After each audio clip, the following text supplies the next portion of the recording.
I think the becoming more religious was happening subsurface. I was in NCSY for a stint. NCSY is a Orthodox Jewish youth group.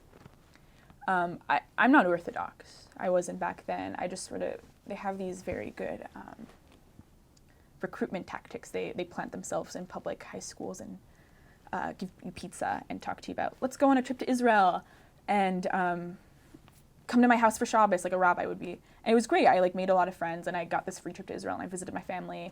I got to like hike all these mountains. It was pretty fun. Then I was sort of involved with them, and then I was like, And then I guess certain things in my life happened where I was like, I think actually Orthodoxy, I really love some of it, but some of it I just practically doesn't work for me. And one of those was realizing, hey, I'm queer.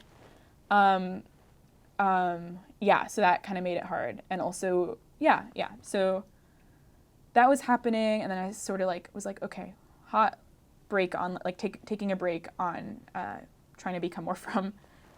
And then I sort of fell into some really cool queer Jewish community through Keshet. They have these Shabbatonim, these weekend-long retreats where you celebrate Shabbat, Shabbos, Shabbat. And I went to one of those when I was 16 years old, maybe 17, my first one.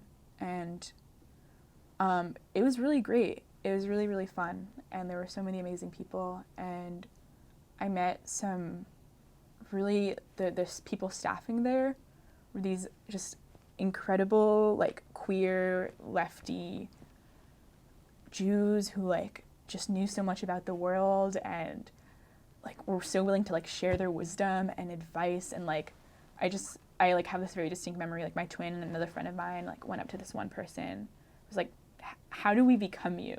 And now I kind of cringe because it's, like, it was so cheesy. But she sat us down and was like, well, like, these are the type of things that, like, I do now. And, like, you can, like, get involved with this in this organization or, like, go to this and this thing. I was like, okay. And I was like, yes, thank you. And I started doing that. And then, like, that next summer was, like, a super formative one. And, yeah, so it really started with, like, falling into these cool queer Jewish communities, which taught me that, like, you can be observant and queer. You can be, like, a lefty queer Jew, and it's going to be okay.